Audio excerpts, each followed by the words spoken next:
വെള്ളവും അല്ലേ എല്ലാം മലിനമാകുകയാണല്ലോ. അത് വരുന്ന തലമുറക്ക് കൈമാറാൻ അല്ലേ ഏതാ ഒരു പാട്ടില്ല കവിതയില്ലേ, ഇനി വരുന്ന തലമുറക്ക് ഇവിടെ വാസം സാധ്യമോ?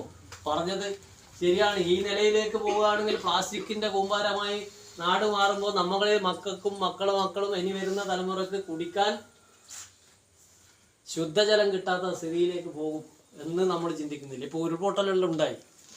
ആരാ കാരണം? വയനാട്ടിൽ ആയിരക്കണക്കിന് ആളുകൾ ദുരന്തത്തിൽ പെട്ടു.